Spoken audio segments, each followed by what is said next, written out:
I lijep pozdrav svima. Nije mi bilo dugo, to je zapravo zato što nemam vremena da snimam, a ne zbog toga što ne znam šta da snimam, pa sam poželio da danas snimam jedan brzi klip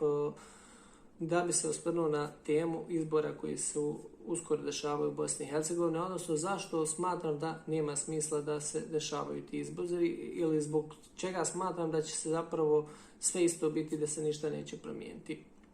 Ako krenem onom logikom odnosno onom izrekom da treba misliti globalno, djelovati lokalno, reklo bi se da su ovi izbori jako bitni i da bi se sada trebala kola prelomiti, odnosno da bi se sada trebale stvari promijeniti da bi mogli očekivati nešto bolje za naredne 2 godine kada se dešavaju ti veći izbori, kada biramo predsjednika i parlamentarce. Samim tim što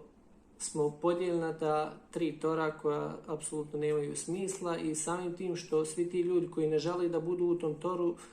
jednostavno nikada do sada nisu mogli promijeniti svojim glasom nešto, iz razloga što ljudi koji su u tim torovima i koji su dio tih torova ili koji su čuvari tih torova jednostavno nije imaju interesu da se promijeni nešto. I zbog toga što su žrtve tih takvih stvari i zbog toga što recimo su zaposleni na takav način, ljudi koji zapravo ne žele da budu dio tih torova,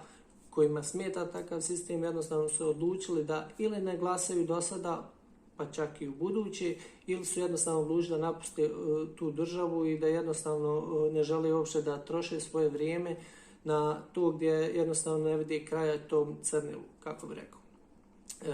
To je zapravo možda i najveći razlog koga ja smatram da se jednostavno neće ništa promijeniti posle ovih izbora, odnosno to je razlog što je otišla velika većina ljudi iz Bosne i Hercegovine, prvenstveno mladi ljudi koji su jednostavno zasićeni sa takvom nekom situacijom i zbog toga što nema ti dovoljno ljudi koji bi zapravo tim svojim glasom promijenili nešto na bolje, koji bi recimo promijenili tu neku vlast, izabrali nekog drugog, naravno i da sve izaberemo nekoga drugog da ne bude neki isti koji je tu već 25 godina, mi ne možemo znati da li ćemo biti dobar ili loš, ali jednostavno da bi probali sa njim. Iz nedostatka takvih ljudi zapravo se i ne može desiti neka promjena i zbog toga i nema smisla ovi izbori, jednostavno će na vlasti ostati oni isti i to je zapravo jedini najveći problem tih izbora i zbog čega zapravo nema smisla. Iako je demokratija takva da svi zapravo imamo pravo glasa i da je tu osnovi demokratije, ali jednostavno ljudi su zaštićeni toliko time da se jednostavno okrenuti nekim drugim životnim ciljevima, da jednostavno se nemaju vremena baviti politikom, pa se politika zapravo bavi sa njima na direktan ili indirektan način. U sve to dolazi i problem sa ovim virusom koji je zapravo mnoge ljude doveo od toga da se jednostavno brinu prvenstveno za svoju egzistenciju, pa tek onda za sve ostalo. A što je zapravo i primarni cilj oduvijek bio taj zapravo egzistencija i zbog tog nekog razloga egzistencije ti neki ljudi su zapravo i spremni da pristanu na takvu istu vlast, odnosno da su jednostavno zaposleni na takav način preko tih nekih štela, da su jednostavno podobni, uvijek poželjniji nego sposobni i samim tim zapravo se vraćamo tu da je zapravo egzistencija glavni motiv kod svih u njih da bi uopšte ili promijenili ili da zadržali to svoje nešto koje je već tu već godinama. Ja volio da mi se neko javi da kaže da li je zapravo to svugdje tako, pošto u zadnje vrijeme gotovo nikako ne pratim političku scenu u Bosni i Hercegovini, jednostavno nisam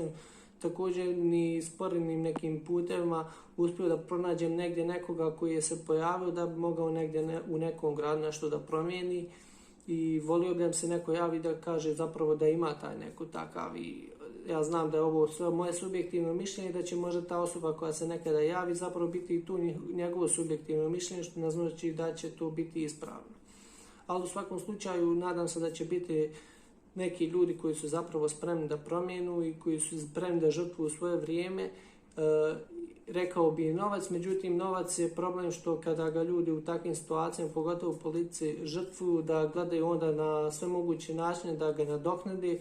ali nije ga čak problem nadoknati, problem je kada krenu gomilati više nego što su uložili u to i više nego što im je potrebno. Bez realni, kako bi rekao, osnova za time što uopšte im treba.